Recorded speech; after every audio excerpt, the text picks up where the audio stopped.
ममता बनर्जी क्या अब टीएमसी के मार्गदर्शक मंडल में रहेंगी? कि Mamata Banerjee is a very tall leader और हमारा लेजिस्लेटिव पार्टी का उनसे आवेदन रहेगा कि हमारा चीफ एडवाइजर के तहत हम लोगों का मार्गदर्शन करते रहे। अभिषेक बनर्जी क्या तृणमूल कांग्रेस से बाहर किए जाएंगे? अभिषेक बनर्जी का कोई भूमिका ही नहीं रहेगी, उनका साथ ये हमारा लेजिस्लेटिव पार्टी का कोई संबंध ही नहीं है, उनके साथ आवाम का भी कोई संबंध नहीं है, दूर दूर तक बंगाल का आवाम का कोई संबंध नहीं है। अगर संबंध होता तो 26 दिन छुपे नहीं रहते थे, निकल कर आते थे, जैसे चोरों को पीटा जाता है ऐसा पीटा गया। अभिषेक बनर्जी के घर ईडी पहुंच चुकी है। शिक्षक भर्ती घोटाले में मनी लॉन्ड्रिंग का केस लगा है, उसमें अभिषेक बनर्जी से पूछताछ का नोटिस है। फर्जी सिग्नेचर केस में सीआईडी पहले से अभिषेक बनर्जी के पीछे लगी हुई है। इधर ममता बनर्जी के हाथ से उनकी पार्टी निकल रही है। ममता बनर्जी के साथ सबसे बड़ा खेला हो गया। 4 मई को ममता बंगाल का चुनाव हारी और 3 जून को ममता की पार्टी उनके हाथ से छूट गई। यानी 30 दिनों में ही ममता बंगाल की सियासत के उस कोने में पहुंचा दी गई हैं जहां से वापसी करना मुश्किल ही नहीं, नामुमकिन है। कहने को पार्टी लीडर अब भी ममता बनर्जी हैं, लेकिन पार्टी का कंट्रोल ममता के हाथ से निकल चुका है।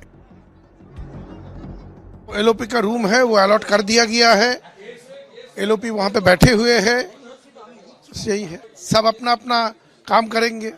हम लोग चाहेंगे कि ममता दी हमारी एडवाइजर बन के रहे, हमें सलाह दे और हम लोग ये एलओपी और चीफ व्हिप को लेके दल को अच्छे से चलाए विधानसभा के अंदर। तृणमूल के बागी गुट के नेता कहते हैं कि 1 स्टेप एट अ टाइम, यानी एक दिन में एक स्टेप। आज विधायक दल पर कब्जा किया है, कल पार्टी पर कब्जा करेंगे। वैसे ममता बनर्जी का गुट अब भी यही कह रहा है कि असली तृणमूल ममता बनर्जी के पास है। ममता बनर्जी असली तृणमूल है। ममता बनर्जी जिसने तृणमूल कांग्रेस को जन्म दिया, तृणमूल कांग्रेस का मां जो है वही असली तृणमूल कांग्रेस है। खुद ममता कहती हैं असली टीएमसी वही हैं और जो बगावत कर रहे हैं वो बीजेपी के डर से या रुपए के लालच में ऐसा कर रहे हैं। जो तृणमूल लड़ाई करके आया, खून दे के आया, संघर्ष करके आया, वो असली तृणमूल है।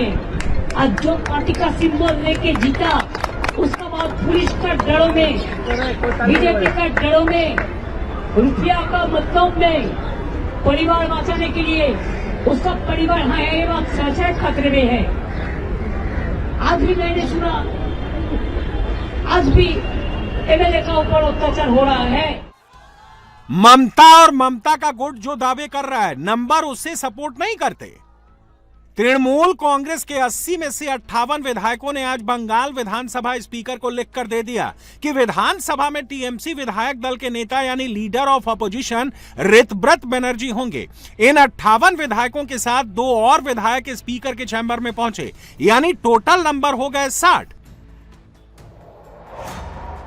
विधानसभा में टीएमसी का नंबर गेम बहुत सीधा सा है। टीएमसी के 80 विधायक हैं। दल बदल कानून से बचने के लिए 2/3 यानी 54 विधायक चाहिए। ऋतव्रत बनर्जी के पास 60 विधायकों का समर्थन है, यानी 2/3 से 6 विधायक ज्यादा। इसलिए ऋतव्रत बनर्जी के गुट पर दल बदल कानून भी नहीं लगता। टीएमसी के 60 बागी विधायक स्पीकर के कमरे में पेश हुए। स्पीकर ने नंबर देखा, विधायकों की चिट्ठी देखी, सिग्नेचर देखा और फिर शाम 4 बजे तक वेट कराने के बाद ऋतव्रत बनर्जी को लीडर ऑफ अपोजिशन की मान्यता दे दी। उनको नेता प्रतिपक्ष का चैम्बर भी दे दिया। এই অষ্টাদশ পশ্চিমবঙ্গ বিধানসভার সঙ্গে অভিষেক বন্দ্যোপাধ্যায়ের কোনো সম্পর্ক নেই। অভিষেক বন্দ্যোপাধ্যায়ের সঙ্গে অষ্টাদশ পশ্চিমবঙ্গ বিধানসভার দূর দূরান্তের কোনো সম্পর্ক নেই। আমরা তৃণমূল কংগ্রেসের প্রতীকে 80 জন বিধায়ক তারা নির্বাচিত হয়েছেন, তার মধ্যে 60 জন বিধায়ক আপাতত মনে করেছেন রীতিনীতি মেনে যে এটাই হচ্ছে এই অষ্টাদশ বিধানসভার ভেতরে প্রিন্সিপাল অপোজিশন। जिस ऋतव्रत बनर्जी को ममता बनर्जी सीपीआईएम से लेकर आई थी और 6 साल पहले जिनको पार्टी में शामिल करने पर टीएमसी के ही पुराने नेताओं ने विरोध किया था, वही ऋतव्रत बनर्जी ने आज ममता बनर्जी से उनकी पार्टी छीन ली। ऋतव्रत बनर्जी सीपीआईएम के स्टूडेंट विंग एसएफआई के जनरल सेक्रेटरी थे। 2014 में सीपीआईएम ने ऋतव्रत बनर्जी को राज्यसभा भेजा था। 2017 में सीपीआईएम ने ऋतव्रत पर अनुशासन तोड़ने की कार्रवाई की थी। 2017 से 2020 तक ऋतव्रत बनर्जी निर्दलीय राज्यसभा सदस्य रहे। ममता बनर्जी ने 2020 में ऋतव्रत को तृणमूल में शामिल कराया। 2024 में ममता ने ऋतव्रत बनर्जी को राज्यसभा भेजा। ऋतव्रत बनर्जी को जवाहर सिरकर की जगह राज्यसभा भेजा गया था। 2026 के बंगाल चुनाव में ममता ने ऋतव्रत को उलुबेरिया पूर्व से टिकट दिया। बीजेपी की लहर में भी ऋतव्रत बनर्जी ने उलुबेरिया पूर्व सीट 11,000 वोट से जीती। 4 मई को बंगाल चुनाव का रिजल्ट आते ही बंगाल का सियासी माहौल बदला और ऋतव्रत बनर्जी ने ममता के भतीजे अभिषेक बनर्जी के खिलाफ झंडा उठा लिया। बागी विधायकों के टॉप टारगेट पर ममता नहीं है, टारगेट पर अभिषेक बनर्जी हैं। अब देखिए, दल का जो दुर्गति है, ये तो सब कोई बोल रहा है कि इस पे कहीं ना कहीं अभिषेक बनर्जी का विफलता है। तो अगर अच्छा होने से आप उसका श्रेय लेते हो तो खराब होने से भी उसका जिम्मेदारी लेना पड़ता है। पार्टियां बनती हैं, पार्टियां टूटती हैं, टूट फूट से फिर नई पार्टियां बनती हैं। ममता बनर्जी की पार्टी में भी पहले छोटी मोटी टूट फूट हुई थी, लेकिन इस बार जैसी टूट हुई है उसके बाद ममता के लिए पार्टी को संभालना मुश्किल होगा। 20-20, 22-22, 26-26 साल से जो नेता ममता के साथ थे वो साथ छोड़कर चले गए। इस बार मुसलमान विधायकों ने भी ममता का साथ छोड़ दिया। बनर्जी, चटर्जी और साहा टाइटल वाले विधायक भी छिटक गए।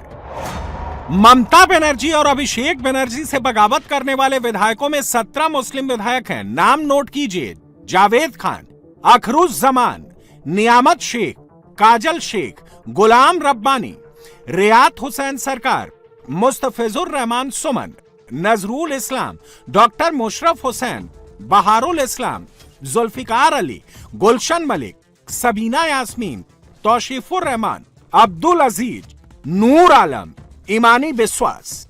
नहीं हो सकता है। वो लोग, हम लोग एक खत जमा दिया, उन लोग एक खत जमा दिया। ऐसा बहुत सारा एमएलए है जिसका साइन हमारा खत में भी है, उनका खत में भी है। तो दिया, दो खत जमा किया। बाकी जो पार्लियामेंट्री लीगलिटी ये सब देखना पड़ेगा। पार्टी जो डिसीजन लेगा वही होगा। लेकिन यही है जो लोग ये कर रहे हैं वो कोई इंडिपेंडेंट कैंडिडेट नहीं था। ममता बनर्जी का कैंडिडेट था, सिंबल का कैंडिडेट था, पार्टी कैंडिडेट था। एक्चुअली प्रॉब्लम किसका है? अभी से तो जो लोग उधर जा रहा है, साइन कर रहा है, उस एरिया का भाजपा का प्रॉब्लम है। क्योंकि ये लोग तो कुछ दिन बाद वहीं पर बीजेपी पॉलिटिक्स करना शुरू ना कर दे। तृणमूल के बागी गुट ने जावेद खान को विधानसभा में दल का उपनेता बनाया है। जावेद खान एक ऐसे नेता हैं जो तृणमूल में ममता बनर्जी, अभिषेक बनर्जी और फिरहाद हाकिम के बाद पार्टी के फेस समझे जाते थे। आज जावेद खान ने भी ममता का साथ छोड़ दिया। जावेद खान ममता सरकार के पूर्व मंत्री और कस्बा के विधायक हैं। जावेद खान 1998 में तृणमूल कांग्रेस बनने के समय से ही लगातार ममता बनर्जी के साथ थे। मुख्यमंत्री शुभेंदु अधिकारी ने जावेद खान का नाम अवैध संपत्ति बनाने वाले टीएमसी के 4 प्रमुख नेताओं में लिया था। ऐसे पार्टी में तो रहना नहीं चाहिए जहां डिक्टेटरशिप चले, जहां गणतंत्र रहे नहीं, तो इसके हम क्या करेंगे? हम लोग क्या बोलेंगे? हम अभिषेक के बारे में नहीं बोल रहे। हम तृणमूल कांग्रेस के हैं। हमारी नेत्री जो है ममता बनर्जी, उनको हम लोग चीफ एडवाइजर के हिसाब से मांग रहे हैं। हम रिक्वेस्ट करें वो हम लोग के साथ रहें, हम लोग गाइड करें, हम लोग रहेंगे। लेकिन अभिषेक बनर्जी हो या दीदी का कोटरी हो, 8 आदमी का 6 आदमी का, किसी को उसमें घुसने नहीं दिया जाए और बुल एडवाइज में पार्टी चलाया जाए, ऐसे लोगों को हम लोग मानने के लिए तैयार नहीं है। केशपुर की विधायक शिवली साहा को बागी गुट ने दल का उपनेता बनाया है। शिवली साहा भी 1998 से ही ममता बनर्जी के साथ थी। शिवली साहा 2016, 2021 और 2026 में बैक टू बैक 3 चुनाव जीत चुकी हैं। शिवली साहा अब भी ममता बनर्जी को नेता मानती हैं, लेकिन अभिषेक को वो नेता नहीं मानती। पार्टी की मीटिंग में शिवली को अभिषेक बनर्जी के आने पर स्टैंडिंग ओवेशन देने को कहा गया था। দলের প্রতি, মমতা বন্দ্যোপাধ্যায়ের প্রতি, নেত্রীর প্রতি আমাদের শ্রদ্ধা সম্মান সবটাই আছে। ও যা যা হচ্ছে সেটা ওই আইপ্যাক আর বিশেষ একজনের জন্য। अभिषेक बनर्जी स्टैंडिंग ओवेशन देने के लिए कहा गया था आपको? Yes yes yes. क्यों? কর্মী मेरा विधानसभा में পরিশ্রম করতে है রক্ত ঝরিয়েছে তাদেরকে সম্মানিত না করে अखरुज जमा को बागी गुट ने चीफ व्हिप बनाया है। अखरुज जमा मुस्लिम बहुल मुर्शिदाबाद के रघुनाथगंज के विधायक हैं। ममता बनर्जी 2018 में अखरुज जमा को कांग्रेस से तृणमूल में लाई थी। 4 मई के झटके से ममता की सरकार चली गई। अब 3 जून के झटके से ममता बनर्जी का उबरना मुश्किल क्यों है, इसे समझना हो तो उन नेताओं को जानना होगा जो बुआ और भतीजे का गुट छोड़कर बागियों के गुट में शामिल हो गए। हावड़ा सेंट्रल के एमएलए अरूप रॉय 1998 से ही ममता बनर्जी के साथ थे।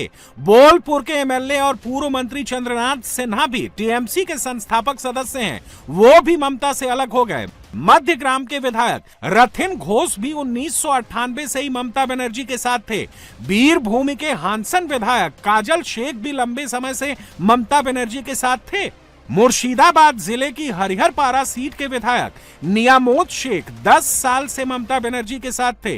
उत्तर दिनाजपुर की गोलपोखर सीट के एमएलए गुलाम रब्बानी भी 10 साल से तृणमूल में हैं। वो ममता की पिछली सरकार में मंत्री भी थे। गुलाम रब्बानी अब बागी गुट में हैं। ममता बनर्जी का साथ छोड़ने वाले हर विधायक की अपनी कहानी है। हर विधायक की अभिषेक बनर्जी से नाराजगी है। सबको अगले 5 साल विधानसभा में काम करना है, इसलिए उन्होंने ऐसा नेता प्रतिपक्ष चुना जो सरकार से उनका कुछ काम करा सके। 2/3 से ज्यादा विधायक गण ने ऋतुव्रत बनर्जी को लीडर ऑफ ऑपोजिशन अखरुज जमान को चीफ व्हिप, मुझे, शिवली दी को, जावेद दा को और सबीना दी को डेप्यूटी लीडर के तौर पे चुने हैं। तो ये परिषदीय मामला है, इसमें जो परिषदीय दल डिसाइड करेगा वही होगा। दल उसके बाद क्या कर रहा है वो लोग जवाब देंगे, लेकिन अभी से इस वक्त से यही ब्लॉक ऑपोजिशन मेन ऑपोजिशन है, ये रिकॉग्निशन विधानसभा में मिल चुका है। कि आपका नाराजगी किसके ऊपर है? अभिषेक बंदोपाध्याय के ऊपर? जिस तरीके से दल फंक्शन कर रहा था उसके ऊपर है। आज एक रेजोल्यूशन फॉरवर्ड करता है जनरल सेक्रेटरी अभिषेक बनर्जी, जो रेजोल्यूशन फॉल्टी है, कानूनी सही नहीं है, जिसके कारण इतने सारे विधायक को प्रॉब्लम में गिरना पड़ रहा है। तो इसकी जिम्मेदारी तो जो फॉरवर्ड किया है उसको लेना ही पड़ेगा। ममता के पुराने सियासी शत्रु अधीर रंजन चौधरी को ममता से कोई सहानुभूति नहीं है। उनका कहना है ममता ने जो बोया वही काट रही है। जिस ढंग से ममता बनर्जी पहले कांग्रेस पार्टी को तोड़ते हुए कांग्रेस पार्टी को खत्म कर दिए थे और खत्म करने की कागर में पहुंच देने की कोशिश किए थे, उसी तरह आज इतिहास पलटवार करते हुए ममता बनर्जी को खेल को खत्म कर रहे हैं। उस समय ममता बनर्जी खुद को डीजे बजाते हुए खिलवाड़ बताते हुए मैदान में उतरे थे। आज भी ये नया खेल शुरू हो गए। उस समय रेफरी या अंपायर थी ममता बनर्जी, आज खेल के अंपायर और रेफरी बने बीजेपी पार्टी। ममता की पार्टी टूटी तो तृणमूल और शिवसेना की टूट में कंपैरिजन होने लगा। शरद पवार की पार्टी एनसीपी जैसे टूटी थी, उससे भी तुलना होने लगी। लेकिन तृणमूल की टूट एकदम अलग केस है। महाराष्ट्र में जो हुआ उसमें बीजेपी का भी कुछ रोल था। शिवसेना टूटने से बीजेपी सत्ता में आ रही थी, मगर बंगाल में जो हो रहा है उसमें बीजेपी का कोई रोल नहीं है। शुभेंदु अधिकारी के पास बंगाल में बंपर बहुमत है। सरकार चलाने के लिए उन्हें कुछ करने की जरूरत नहीं है। यही हर्ष होना था। मैं पहले भी बोला था कि चुनाव है, अगर टीएमसी हार जाएगा तो पार्टी ही टुकड़ा टुकड़ा हो जाएगा। सबसे बड़ी बात है, एक फैमिली पार्टी था, लोग वहाँ से निकलना चाह रहे हैं और डर के मारे नहीं निकल पाते थे। और जो माननीय प्रधानमंत्री ने बोला था कि परिवारवाद खत्म होना चाहिए, उसी दिशा में एक कदम है। तो लोग लगे हुए हैं, परिवारवाद से निकल के आ रहे हैं। अच्छा है, रास्ता बन गया है। अब जो लोग अभी भी खड़े हैं वो भी भागेंगे, लास्ट में बुआ और भतीजा दोनों ही रह जाएंगे और कोई नहीं रहेगा। ममता बनर्जी फाइटर लीडर नहीं है, ये बात विरोधी भी जानते हैं। ममता अपनी पार्टी बचाने में अब भी लगी हुई हैं। बंगाल में टीएमसी विधायक दल का नेतृत्व उनके हाथ से निकल गया है, लेकिन पार्टी और पार्टी का सिंबल अभी भी ममता के पास है। पार्टी का सिंबल किसके पास रहेगा ये चुनाव आयोग तय करता है। इसके लिए संगठन को भी देखा जाता है। पार्टी बचाने के लिए ममता ने आज तृणमूल के सारी कमेटियों को भंग कर दिया। इन लोगों को शर्म नहीं है। ये बोल रहा है ममता बनर्जी हम लोग का लीडर है, लेकिन हम लोग तृणमूल का ऑपोजिशन बना लिया। ऐसे कैसे होता है? वो लोग निर्दल है और 2 दिन बाद वो काक मयूर होके पहुंचा था ना, कुछ दिन बाद पालक उतर गया, ये भी मयूर का पालक उतर जाएंगे। बंगाल में बदलाव की स्पीड बहुत तेज है। 30 दिनों में इतना कुछ हो चुका है कि दीदी गुट के होश गुम है। आने वाले दिनों में बागी गुट पार्टी पर दावा करेगा। दूसरी तरफ से ईडी और सीआईडी अभिषेक बनर्जी पर प्रेशर बढ़ाएंगी। तब ममता कैसे लड़ती हैं, ये बंगाल भी देखेगा और दिल्ली भी।